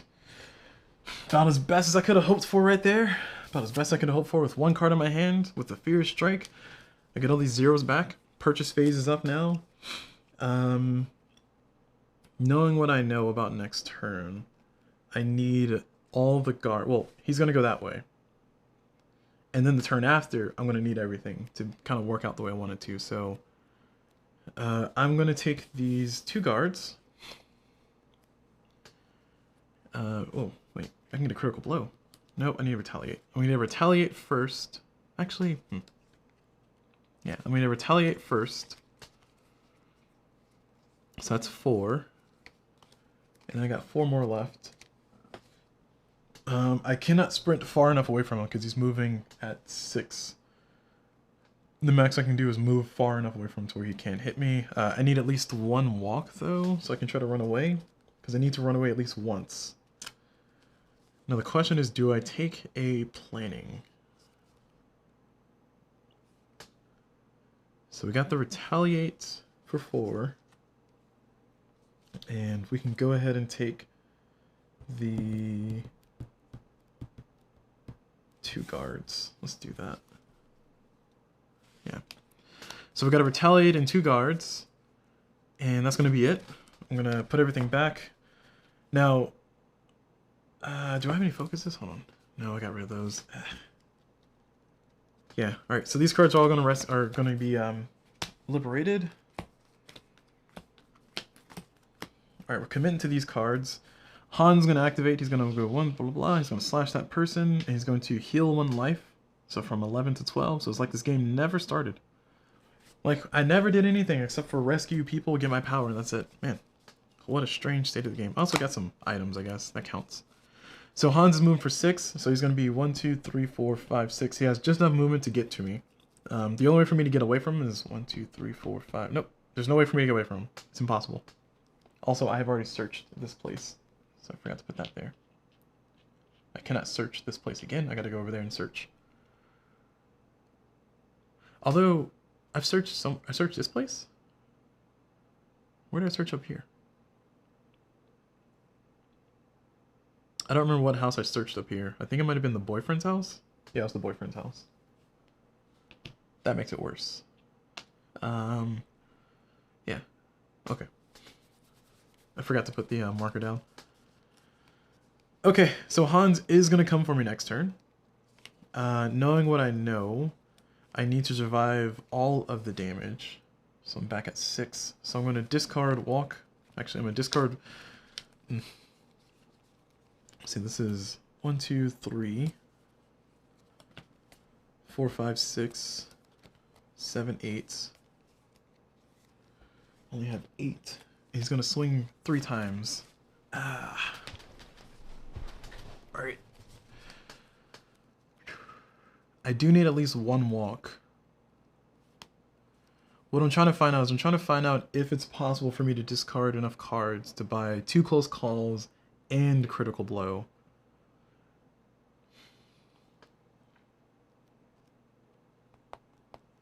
Because I do want to try to get the horror level down with the critical blow and stuff, but the critical blow and the furious strikes are very risky because they end my turn if I don't get double success. So I really want 3 dice if I can get those. So I think I'm gonna have to not rely on the snacks and rely on the critical blow instead. I'm discarding these 2 walks for 2 time. And hoping that this is a worthwhile decision. So from 6 to 8. And I'm gonna hold on to what I got. I'm ready for war, apparently. And then we're gonna get all these cards back. So this is, I'm at 9. 1, 2, 3, 4, 5. No, I'm at 8. And knowing that, I'm gonna probably get rid of a focus. I'm not gonna take the focus back and take the short rest focus. And with 8 time, I'm gonna buy a critical blow for 6. And then 2 close calls. 1, 2, 3, 4, 5, 6, 7, 8, 9, 10. It puts me at 10 cards. Now the other question is, should I get rid of weak attack? And instead of 2 close calls, get a close call and a sprint. Or a close call and a distraction.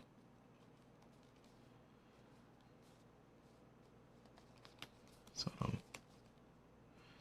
let me do this math properly. So this is what I had in my hand, so I don't mix things up. Yep, I had this in my hand. And what I'm considering purchasing is this. But what I was saying is if I discard the weak attack, because it's bad.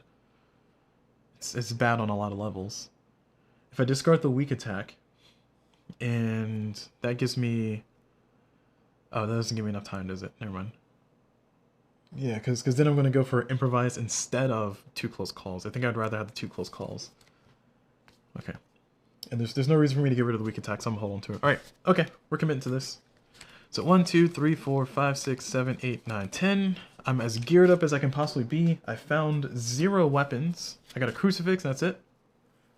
I'm gonna need the crucifix to actually fight Hans. So here we are. This is our end game. The question is, will it be successful? I don't know.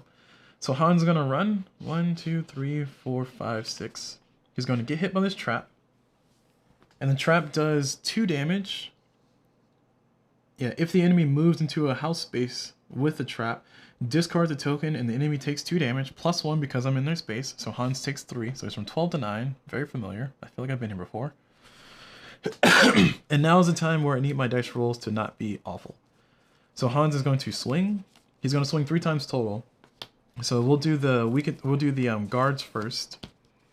So Hans is swinging for 5. I have 2 dice to roll. We got 1 success, 1 partial. Do I need every card? I don't need every card. I would like every card, but I don't need every card. So 1 success reduces the damage by 2, which is not enough. I will die if I accept that. So I have to get double success on this one. It's unfortunate. It's unfortunate. So I will drop... do I have a walk in here? Where's my walk? Oh, I don't have any movement? Oh no! I think I'm dead because I don't have any movement. Wait, did I plan that right? Hold on. Oh man. Alright, hold on. So that means instead of critical blow, I would need to have taken at least 1 move. Which means it makes more sense for me to take something else. And the reason I'm saying is because if Hans... Well, no, because Hans is going to attack me 3 times anyway. Yeah, we already established I can't run away far enough. We've already established that. So 2, 3, 4, 5, 6, 7, 8, 9. Yeah. Alright, it's too late. So I'm going to get rid of the focus and the weak attack. Actually, let me get rid of the focus and the short rest. Because either I'm going to die or I'm not going to die. It's like a 50-50, you know? So I guard, I block all the damage. Then Hans swings again. And I will have to guard, and I need 2 successes on this one. That's 1 and a partial again. Man, you're killing me, game. You're killing me. I think I have to do weak attack and close call. And now Hans going to attack a 3rd time because of Dark Obsession, which is over here. So he's attacking twice, and he's attacking because of Dark Obsession. This game just hates you. So I retaliate, rolling 2 dice. Whew! Alright, we are close calling that because we have to. So from 8, so I go from 6 to 4. And we have to reroll both of these. Wow, that's even worse. Oh wait, yeah, nope, too late. Is it too late? No, it's not too late. It's not too late, nobody saw that. We're gonna spend this star and roll our die. Oh, I keep missing the box. Okay, cool. Alright, so, we had 1 star. So that means that we at least reduce the damage by 2, which means we still die. We deal 1, 2, 3 to Hans. So Hans goes from 9 to 6. 6 right there. And I die because I had not enough health to survive the rest of it because I reduced it by 2. So now we see, do I have a chance to fight back? The answer is probably no. 1 in 3 chance. 1 in 3 chance, y'all. And if I could have got the horror level down a little bit more, that would have been great, but nope. Yep, looks like I'm perished. I am dead to the world. Alright, cool.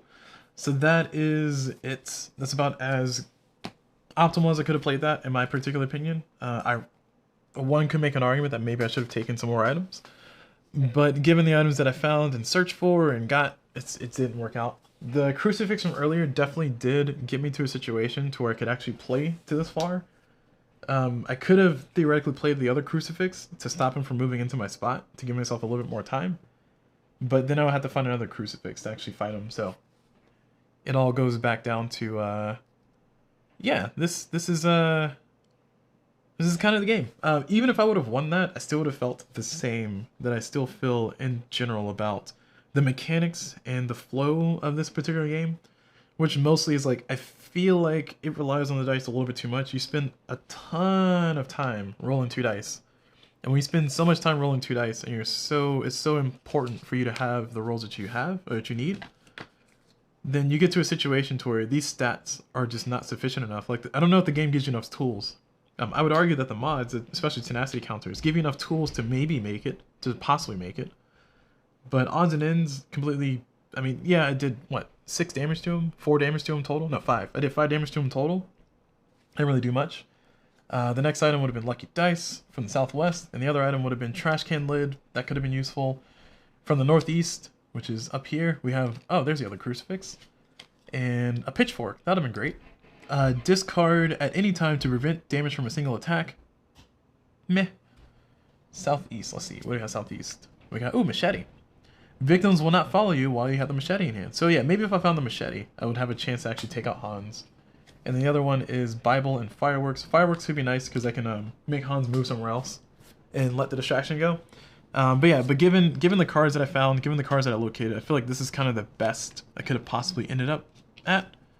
Which, once again, goes back into my previous complaint, which I still have, which is like, there's a 1/3 chance that you'll win this game, to the point there's like, there's a 30% chance you'll win the game. Just roll 6 dice, and if you have more fails than successes, then you lose. If you have more successes than fails, then you win. That's kind of how you can kind of play the game. It's deflating, because like the game does all this building up, like, you know, ooh, I got a plan, I got a chance, I can do this, and do this, and do this, and do this. And then you get down to it, and it's like, well, we're back at a dice roll again. It's like a single dice roll. And some people say, oh, but that builds the atmosphere. That's what, like, it takes that tension, it builds it up, and it's great. It tells a cool story. It's like, yeah, it tells a cool story, but I want you guys to understand. I've seen this movie play out at least 28 times. I played through Poltergeist and Hans, their first campaigns, their first scenarios. And I'm playing through all of Hans right now, so this is 5. And then I've played various games against the birds and some other stuff. I've seen the same story play out every single time. And every single time I'm like, why does it always end exactly here? Like, if it ended maybe earlier, or maybe sometimes it ends sooner than later, which, to be fair, to give credit to the Poltergeist can end earlier if you find Carolyn very early. And for those who don't know, Poltergeist, which is another one of the killers, that one, instead of fighting the ghost, what you have to do is you have to search the item decks, and you have to find a specific item, which is Carolyn, or find a specific person. And once you find that person, you can escape with them. And once you escape with them, you win the game. That's it. So it's like, something like that is kind of less always down to the last dice roll. But every single time that I fought against Hans, every single time I fought against Geppetto, every single time I fought against the birds, every single time I fought against Nkanyaba, it's like, it's always the last dice roll. Either it's double star and you win, so it's 11% chance of you winning, or you flip a token from the bag, which gives you an extra turn. And if I had 1 extra turn, I could have taken out Hans. Like, 1 extra turn, I could have taken out Hans. I needed 1 more turn. And it always comes down to that exactly 1 more turn. Like, it's maddening too, because it's like, why is it always this exact same loop? I don't know if that's even worth building up to, you know? Like part of me is like, you know, hey, should I really play through all 30 of the killers? Should I really finish through all of the scenarios? It's like, part of me is like, eh. I mean, maybe I can just read the lore really fancy like, and then call it a video series. But it's like, no, I'll give the game a chance. I'll play it, just kind of see where it is and see how it feels. And it's like, every single time I play it, it's like, it's always this same thing. No matter how good your planning is, you gotta roll dice. Some people say, oh, you can mitigate the dice by doing this. It's like, yes, I can. I did. I mitigated the dice as much as I could. And as you can see, Hans is attacking 3 times, which I feel is absurd. Absurd. Absolutely absurd in a game to where you have only 3 chances to guard. So I have a retaliate, I have a guard, and I have a guard. That's it. And some people would argue, it's like, hey, well, maybe you shouldn't let Hans kill everybody. And it's like, okay. Alright, I can level with you on that one. I can level with you on that one. There should have been more effort from my side to rescue 1 more person. Because if I rescue 1 more person, or 2 more people, I should say. If I rescue 2 more people, then Hans is in a situation to where Hans does not get there. I say 2 more people because one of the kills that got him to here increased the horror level by 1, which increased the bloodlust by 1, because it was already at 7, so it's maxed out. So just, actually, let me bring it over here. If you look over here, this is the kill track. So right? So whenever a victim dies, we increase the bloodlust by 1, which is what this track over here is. And then when the time is maxed out, which it was at the time that somebody died, it was here, Hans killed somebody, that increased the bloodlust, so Hans got 1 extra that I wasn't counting on. So that means like, oh man, that sucks. So Hans got there faster. Hans would have maxed out based on the math that I did earlier, had I not done anything anyway. But the point I'm trying to bring up is that we're in a situation to where Hans is going to be at 5 and 3. I cannot survive an attack of 5. I just can't. I have to guard. I have to do something to guard. I have to either get a trash can lid if I'm lucky.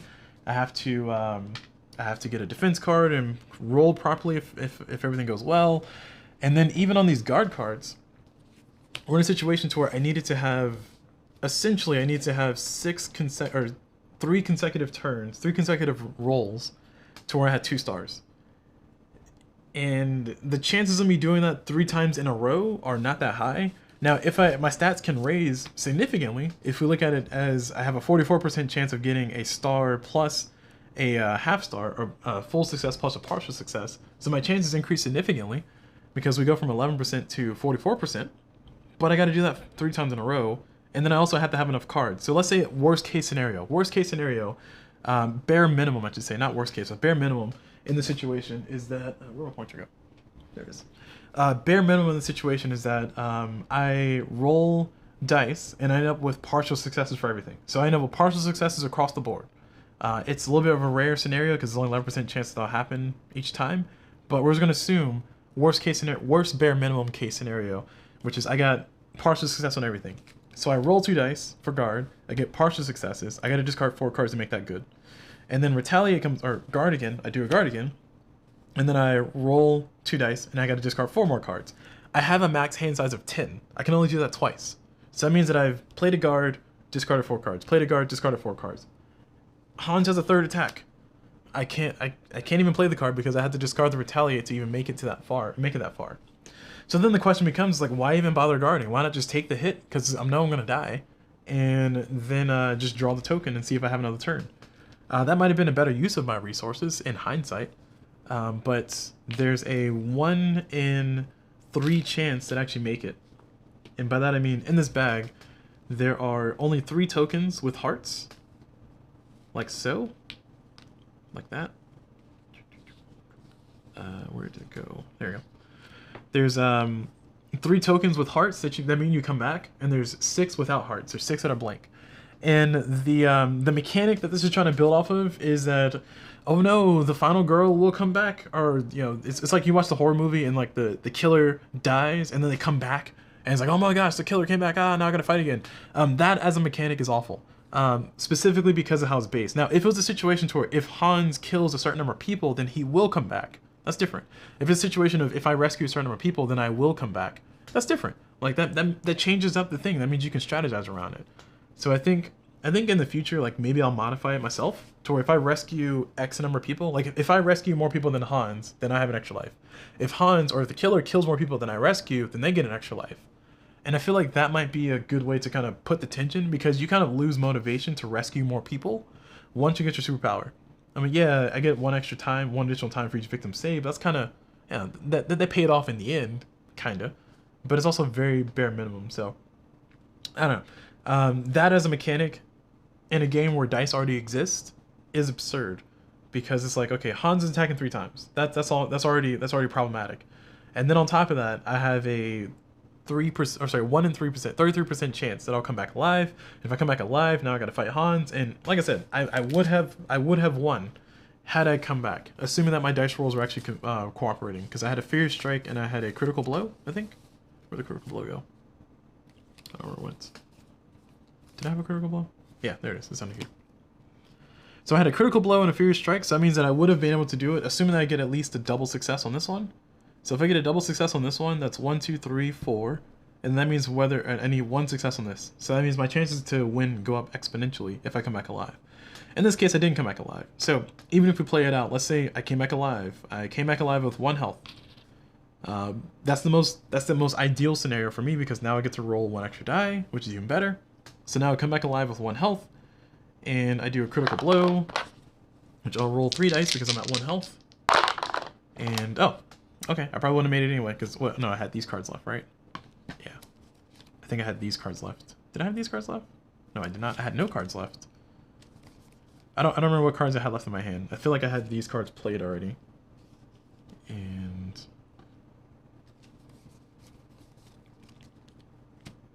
yeah, no. Okay, so in that case I would have died anyway.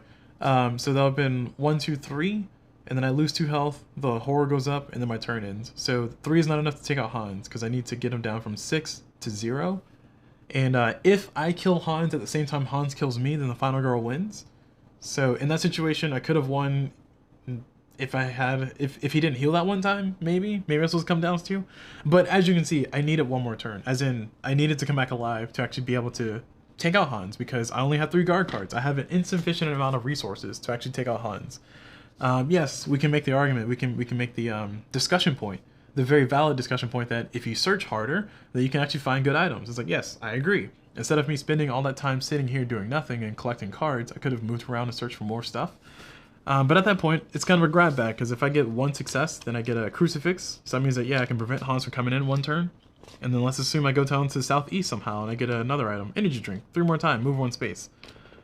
So now we're going back into the random. So we have a random situation based on top of a random occurrence based on top of random with more random. And it's like, I don't buy it. I don't buy it. It's not a successful sell. Is what I'm trying to say. So that is part of the reason why I continue playing the game, is because I want to try to figure out how would I modify, how would I change it to be a thing that I would enjoy more. And I think the way that I would change it to be a thing that I would enjoy more would be that if I rescue more people than Hans does, like if I, as the final girl, rescue more people than the killer kills, then I have a guaranteed comeback to life based on the difference between how many did I save versus how many did the killer save. And you know, actually that'd be like a cool tug of war scenario, because now you're trying to rescue as many people as you can in addition to taking out the killer. And then you know that if the killer kills more people than you rescue, then you, oh, where did my girlfriend go? There she is. Then you know how much health the killer will come back with. So in this situation, 1, 2, 3, 4, 5, 6, 7, 8 for me. 1, 2, 3, 4, 5, 6, 7, 8, 9 for Hans. That means that Hans would come back with 1 health in that kind of tug of war scenario. So I feel like that would be a more compelling thing, because you know how much health. Like if I happen to rescue, you know, this many more people than Hans, then I get the max. I get 3. That means if I die, I got an extra life because I rescued enough people. And that feels like a more compelling thing. Like, yeah, you don't get the horror movie suspense of, did I come back, did I not come back? But I'm not here to watch the game play itself. I'm here to actually play the game. And if I'm trying to play the game, then give me some tools to actually motivate me to actually do more. Not only will I be able to come back with the max health if this is a situation to where Hans killed this many, I rescued this many, but Hans is only going to be able to get as powerful as Bloodlust that he has. So that means that we're in a situation where Hans's Bloodlust maybe makes it a max of here. So not only am I doing better, not only do I have an extra life, but things are going to snowball in my favor. On the flip side, if I'm not actually rescuing people, then things are snowballing even worse out of my favor, because the killer's going to come back. For the things like the birds and the poltergeist, you have to change that mechanic a little bit, because maybe, well, yeah, you have to modify that mechanic a little bit. From the perspective of the ghost, you don't actually hurt the ghost, and the birds, you can kill the birds one at a time, but you don't really kill the birds. I don't know. I don't know how you would place that balance into the poltergeist and the birds. I'll have to like theorycraft a little bit more. But I think for me, I might actually play it that way in the next time I get to fight a killer who I have to take out. Unfortunately, the next playthrough I'll be doing will be poltergeist, so I'll be doing all the poltergeists, and I'll probably take a break after that to kind of reconsider if I want to do the rest of them. But the poltergeist does not actually do that. So probably how I'll play with the poltergeist is if I rescue more people than the poltergeist takes out, then I get the thing, like then I get a guaranteed come back to life. Otherwise I have to draw from the bag. Maybe make it like that, to where you still have a chance, but you can guarantee your chance if you rescue people. I feel like that would be cool. Like maybe we'll layer that on top of the rules. I don't know. Anywho, enough of me ranting about things. Like I said, I'm going to try to limit the rants. I'm not going to try to do a 30-minute rant. I think I've only gone on for like 15 minutes or so. So I feel like that's good. That's good. A discussion, a post-game discussion, theory crafting, and all the other fun stuff. Did I enjoy myself? As I always say, I do feel like I enjoy myself, but not for the reason that the game wanted me to. I enjoy myself because I like the theory craft about, okay, how did this work? How did that work? I like how that interacts with this, and I don't care too much about how that interacts with that. The circumstances of this particular game dictate that if I did not have another crucifix, I was not going to win, and I did not have the 3rd crucifix, so I did not win. Because if I had one more turn, as we saw from me talking about everything, I would have made it. I could have placed another trap, and then Hans would have stepped on the trap and died. I don't know. All kinds of things could have been possibilities. Also, I do want to double check in the forums to see if I can do odds and ends while the killer's there. Because maybe I can. Maybe I can. And that means that I could have potentially dealt more damage to Hans faster, which would have been nice, because that would have been 2 extra damage dealt to Hans, and maybe he'll be down faster. Who knows? So, yes, thank you all very much for watching the video. Hope you all enjoyed the experience, and that concludes our playthrough for Hans with the scenario book. The next one will be Poltergeist, and I will probably start that one on soon. Soon. I don't have an exact date, but I'm about to start getting busy with life things, so we'll see what my schedule ends up looking like after everything kind of settles for a little bit. So, thank you all very much for watching. Hope you all enjoyed it, and as always, I will see you all whenever.